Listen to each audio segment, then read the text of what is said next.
ago Saturday, became our apostolic administrator. As you know, Bishop Cunningham is the Bishop of Syracuse. The apostolic administrator is kind of the bridge to the next Bishop of Rochester, and we're still waiting. But he's been very gracious with his time and has really done a great job in helping us through this transition. He's going to make a few remarks about the Catholic Ministries Appeal, which is a very crucial campaign for us, one of the biggest in the area. It funds about half of the diocesan budget, and it affects more than 100,000 Catholic households. He'll tell you a little bit more about that. Then we're going to show you the CMA video, which all of our parishes will show, and then we'll return to him for questions about the CMA or other matters on your mind. So thank you, and thank you, Bishop Cunningham. Go ahead. Thank you. Thank you all very much for coming. Without you, we can't tell the story of the church, and we very much appreciate all that you do on a daily basis to let the story of the church be told, the good works that the church does. As you will see from the video, which we will show at the conclusion of my remarks, a video which also will be shown in our parishes and institutions and available online, the Catholic Ministries Appeal is about taking care of each other, our family, our neighbors, and especially those who are most in need. This has been the mission of the appeal since its inception by Bishop Clark in 1981. The CMA always has been and is now about serving God by helping each other, by being Christ's hands on earth. Aptly, this year's theme, We Are God's Helping Hands, by which we mean we are called to assist God in building his kingdom by sharing with others the blessings God has given to us. The CMA funds many of the ministries of the diocese and the programs that help our ministries. Every pledge received is used to help fund in some way the ministries affecting every Catholic and faith community in the diocese. Family, children and teens, our schools, our faith formation programs, campus ministry, couples getting married, people who are sick, people who need food, housing, or services, and so much more. We've been very pleased with recent campaigns. Despite difficult financial times, we've been able to achieve more than $5 million in pledges the last few campaigns, higher than in previous years. I want to share a few interesting statistics. The 2001-2013 campaign raised more than $5.4 million, about $75,000 more than the previous year, and the 5th consecutive year that we have set a new record. We achieved about 93% of our $5.8 million goal, which I think is wonderful given the economic challenges at the present time. 99.2% of the pledges made to the campaign were fulfilled. The second year in a row, over 99% that have been fulfilled. And the average gift last year was $183 versus $171 the previous year. The 9th consecutive year that the average gift has increased. This year's goal is $5.875 million, and materials are being sent out this week, in addition to yourselves, to about 110,000 households in the diocese. The ministries and services the CMA funds affect every facet of Catholic life and every Catholic in the 12-county diocese. To all Catholics in the diocese, I thank you for all that you've done and ask that your support continue. We also thank men and women of goodwill, not of our faith, who join with us in this important endeavor. But through your offering to the annual appeal, we can nurture children and teens in Catholic values that they'll carry into adulthood. We can reach out to young men interested in studying for the priesthood. We can have families in need in ways through their economic crisis and back to stability. We can help engaged in couples prepare for God-centered marriages rooted in the church. We can spread the gospel in our communities, hoping in that way to be able to change lives forever. we can properly prepare those who are preparing to become Catholics through the rite of Christian initiation. And we can promote Catholic values about the sanctity of all life and make our voices heard. And so I ask today every Catholic family to participate if they can, knowing that they are helping their parish, their friends and their neighbors, and especially those most in need. Every gift, large or small, helps us to keep the spirit of service and good stewardship alive. Thank you very much. And now we'll watch our video. There's a copy of the video in all of your packets, and I know some of the TV stations have been wonderful about using clips. Feel free as much as you like. Run the whole thing if you'd like. Has this played yet in the churches? It's beginning this week. Okay, this week. And it's online?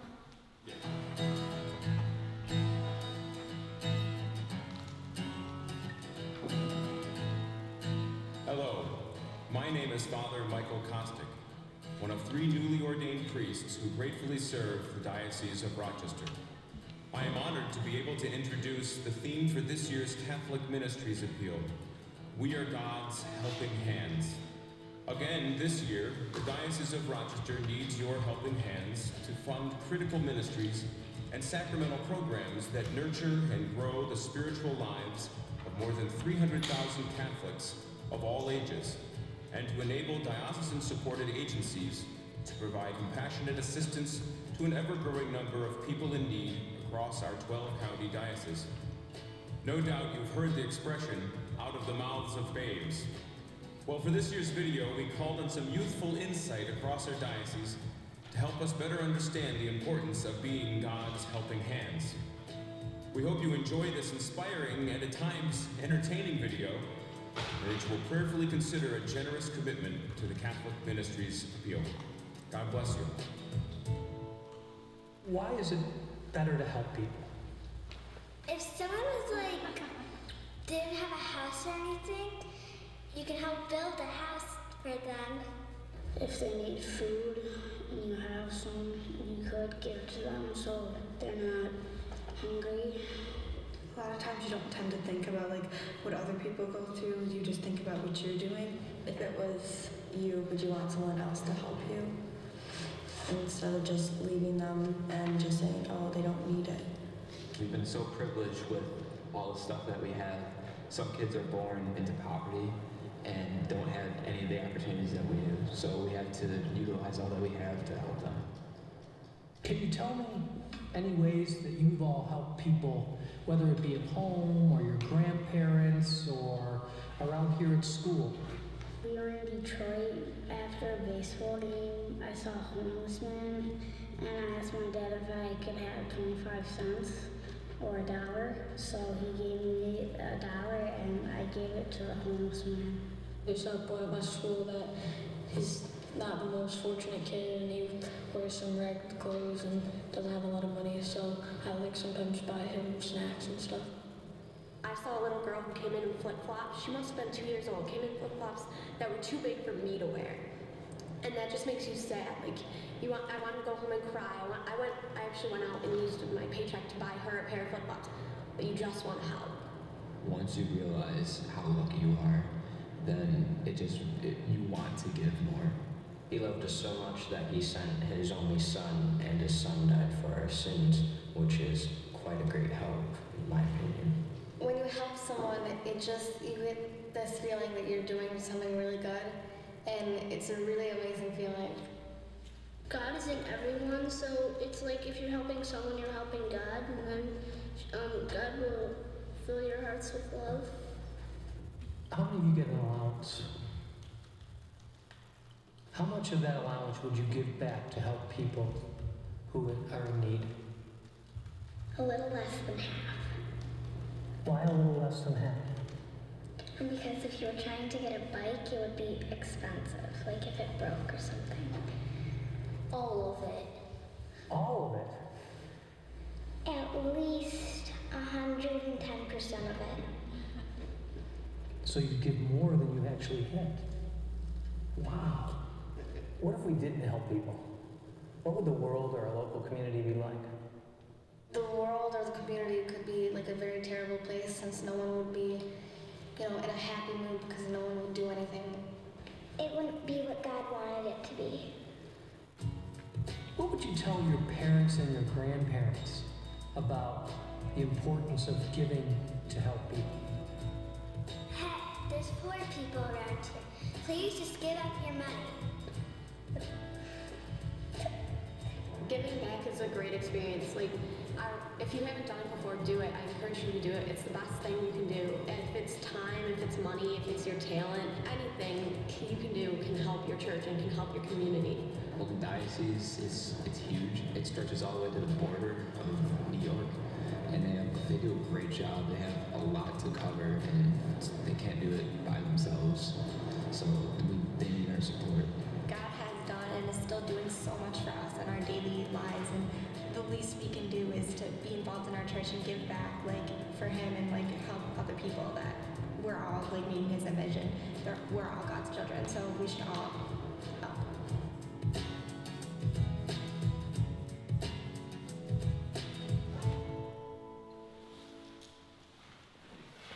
Thank you very much. I'm open to any questions that you might have.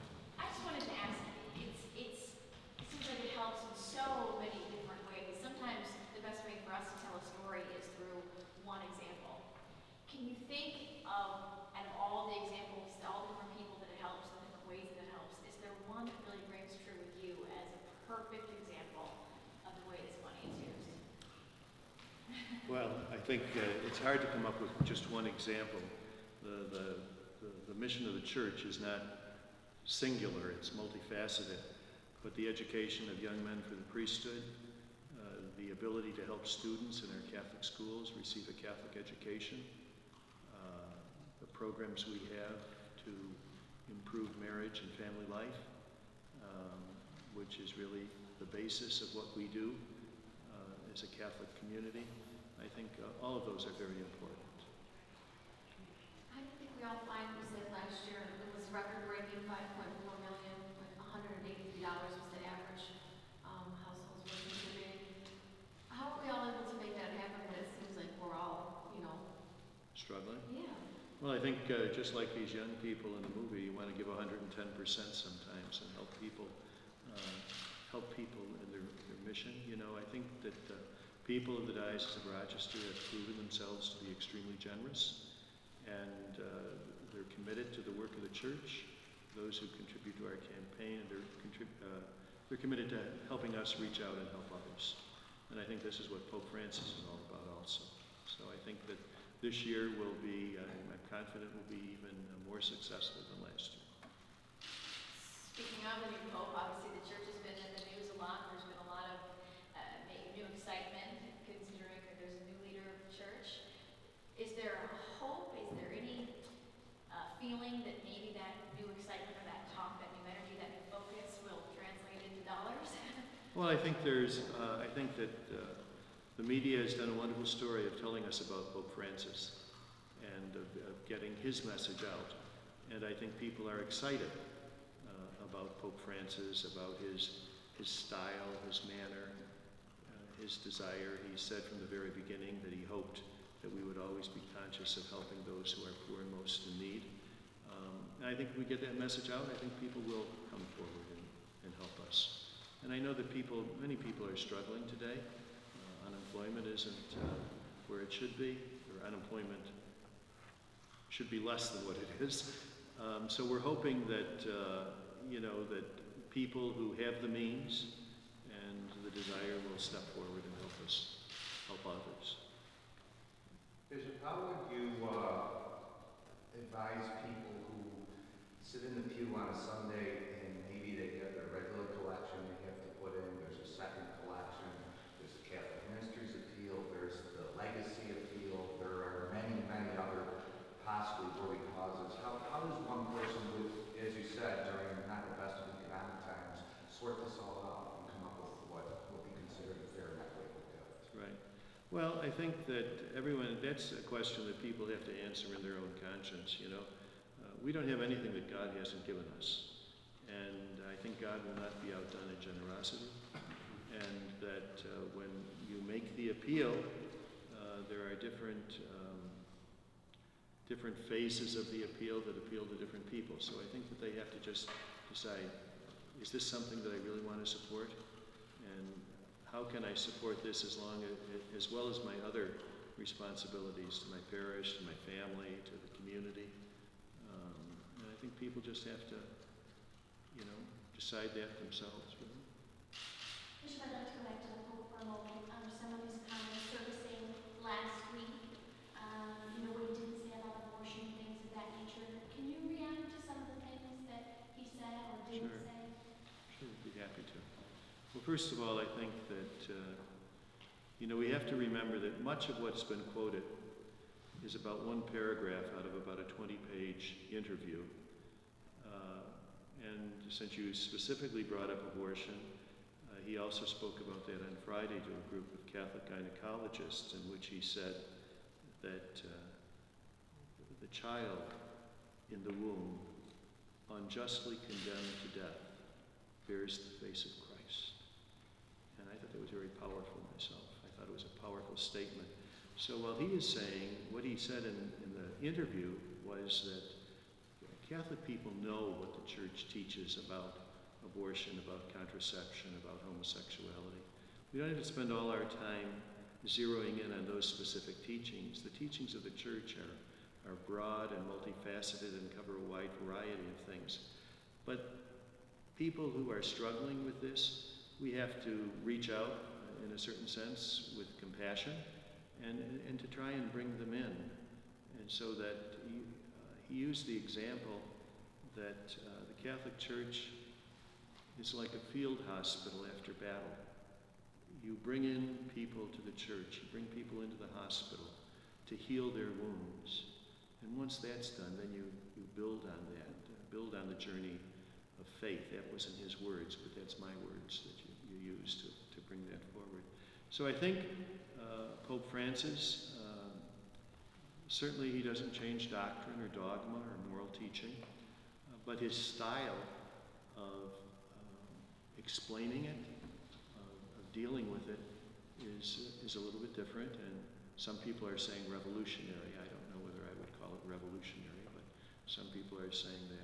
We've always, all of the teachings of the Church go back to the respect for an individual who's been made in the image and likeness of God. And we want to respect all God's creation. And so we reach out to the individual and see how we can be helpful and how we can encourage him or her to join us in the journey of faith. He also appears to be more accepting of homosexuality. Is that your take on some of the things that he said, and what's your reaction to that?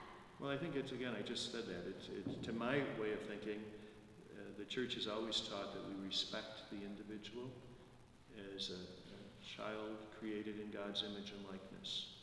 And we would continue to do that. We would always do that. So God loves the homosexual person, and the Church loves the homosexual person. Not necessarily all of the actions, but the person. And that's where we concentrate. Bishop, can you compare the way our appeal is conducted here in the diocese to what you might do in Syracuse to raise similar funds? It's pretty similar. We have an appeal. Actually, our appeal is held in the spring of the year. In May is the big time. It's called the Hope Appeal. And it would be similar, reaching out to our Catholic people. And we don't have as many as Rochester does. It's not as big a diocese. But we do very well, and our people are very generous with us. Do you have any type of update for us on the search to replace Emeritus Clark? I'm sorry? Do you have any type of update for us in terms of finding a bishop to replace?